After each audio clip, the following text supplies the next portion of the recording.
धान खरीद में धांधली, कुप्रबंधन और बेकायदगी उनसे आज पूरे हरियाणा में उत्पीड़ित है। न तो भाजपा सरकार धान की खरीद कर रही, न किसान को न्यूनतम समर्थन मूल्य यानी एमएसपी मिल रहा। हजारों करोड़ रुपए का नुकसान हरियाणा का किसान और खेत मजदूर झेल रहा है।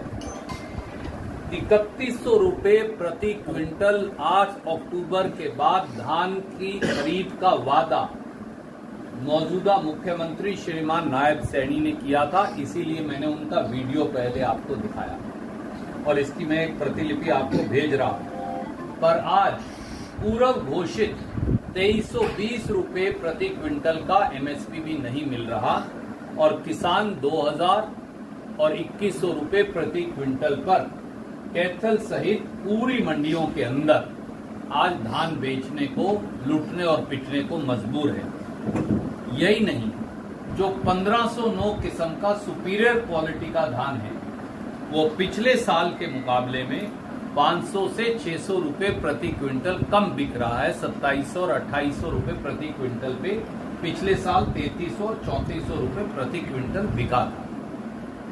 भाजपा सरकार की धांधली, कुप्रबंधन और बेकायदगी मैं सोच समझकर इस्तेमाल कर रहा हूं। उसके 3 पहलू हैं। पहला, पीआर धान एमएसपी से 150 से 200 रुपया प्रति क्विंटल कम बिक रहा है। बीजेपी सरकार ने, जैसा आपने देखा, वायदा किया था कि 8 अक्टूबर के बाद हरियाणा में धान की फसल का 3100 रुपए प्रति क्विंटल एमएसपी मिलेगा। मैंने आपको मौजूदा मुख्यमंत्री का बाकायदा वीडियो दिखाया जो वायदा सार्वजनिक तौर से किया गया। पर कैथल सहित पूरे हरियाणा में धान 2100 रुपए से 2200 रुपए प्रति क्विंटल के बीच में बिका है। 50% से ज्यादा धान की फसल बाजार में आ चुकी और बिक चुकी है। सबसे ज्यादा नुकसान मोटी परमल किस्म के पीआर धान में हुआ है। किसान हताश है, आड़ती मजबूर है और मजदूर बेजार है, परंतु कोई सुनने वाला नहीं। सरकार चैन की बंसी बजा रही है और मंत्री और मंत्रिमंडल के महकमों की मलाईदार बंटवारे का खेल खेल रही है। क्या श्रीमान नायब सैनी बताएंगे कि 2 सीधे सवाल हैं। नंबर 1, क्या हरियाणा के पीआर उत्पादक किसान को 3100 रुपए प्रति क्विंटल का भाव मिलेगा, जैसा 8 अक्टूबर के बाद देने का बीजेपी ने चुनाव में वादा किया था? और जो किसान 2100 और 2200 रुपए पे अपना धान बेच चुका, क्या उसको उसके फार्म 17 के आधार पर 3100 और 2100 के बीच का डिफरेंस जो है वो सरकार उसके खाते में जमा करवाएगी? दूसरी बात, 10 दिन या उससे भी अधिक से अधिकतर मंडियों में कैथल सहित उठान नहीं हो रहा, किसान का भुगतान नहीं हो रहा, आड़ती को आड़त नहीं मिल रही। आप बाहर जाकर देख लीजिए, आज कैथल की अनाज मंडी और चारों तरफ की सड़कों पर पांव धरने की जगह नहीं। यही नहीं, मैं आपको एक बहुत 3 चौंकाने वाली फोटो दिखाना चाहूंगा और वो ये दर्शाती है कि राष्ट्रीय राजमार्ग NH 65 अब धान डालने की जगह बन चुका है। ये देखिए, ये अभी 1 घंटा पहले की पेहवा और कैथल के बीच में राष्ट्रीय राजमार्ग NH 65 की फोटो है। मैं आपको भेज भी रहा हूं। आपको यहाँ बाकायदा बोर्ड भी दिख रहे हैं NH 65 के। ये परिस्थिति है, पूरे NH 65 के ऊपर धान पड़ा है। अब नेशनल हाईवे पर भी धान डालने की नौबत आ गई और 10 दिन से मंडी में उठान नहीं हुआ। जब तक उठान नहीं होगा, गेट पास नहीं मिलेगा। गेट पास नहीं मिलेगा, पेमेंट नहीं आएगी।